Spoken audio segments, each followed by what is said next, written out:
5 ways to stop procrastinating. We all know firsthand what procrastination can do to us.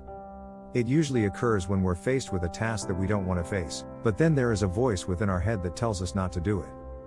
And so we postpone it until tomorrow. Then, we repeat this cycle day after day, and before we know it, we have this mounting pile of things that we need to get done. And it feels overwhelming. Everybody procrastinates. It's just part of human nature. I know, I do it too. See, I think doing things you don't like to do isn't the fun part. But if you focus on how to stop procrastinating, you might find ways to make what needs to get done more rewarding. And that's where the fun begins. Identify underlying causes of procrastination. Procrastination can leave you feeling frustrated, embarrassed, and even a bit lost. You may tend to avoid difficult tasks that have been put off for far too long. Some people are more likely than others to find themselves in situations where they're tempted to procrastinate. They may feel nervous about what they're doing. They might be unsure of what their boss wants or what the outcome of their project will be. They may have unrealistic expectations for how long something will take. These are all common reasons why people procrastinate. Get rid of the distractions.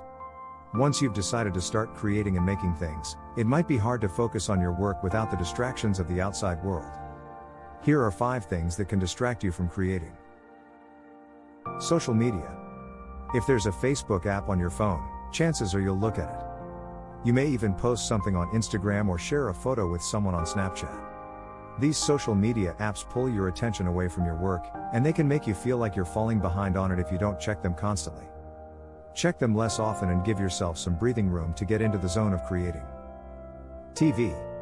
Don't sit and watch TV while working. This is a direct distraction from your work and can lead to procrastination.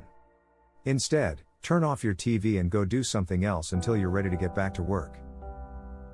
People. Some people can be so distracting that they make your work process harder than it already is. It helps to set some boundaries with these people so you don't become distracted by them during the day. Set some boundaries for yourself so you can focus when the time comes.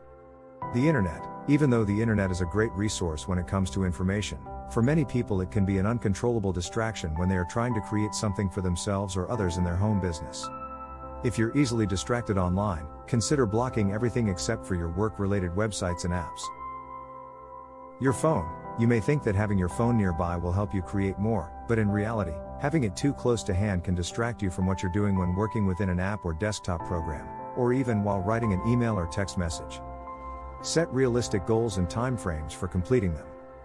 The most effective way to stop procrastinating is to set realistic goals and timeframes for completing them.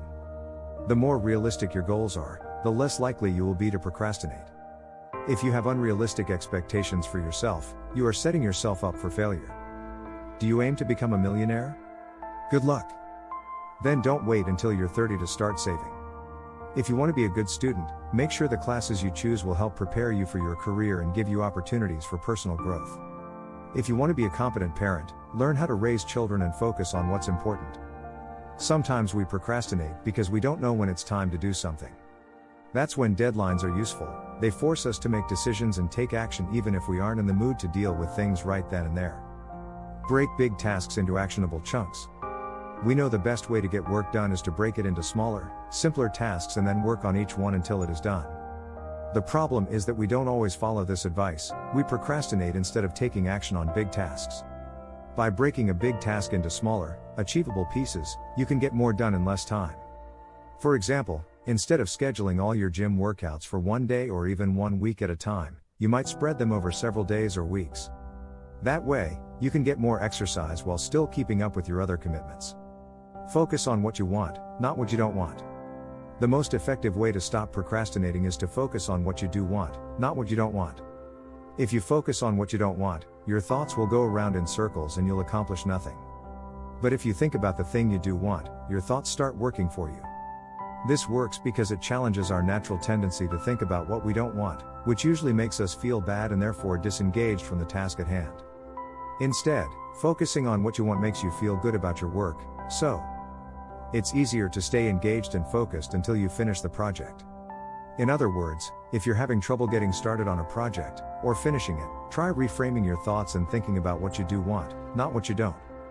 Doing this will help improve your state of mind and make it easier for you to focus and work through your procrastination. Many of us procrastinate at least once in our lives. We all face the task of having to do something, but simply find excuses for not doing it. Procrastination can ruin your ambitions and backfire by making you feel bad about yourself. It wastes time, which means it squanders opportunities.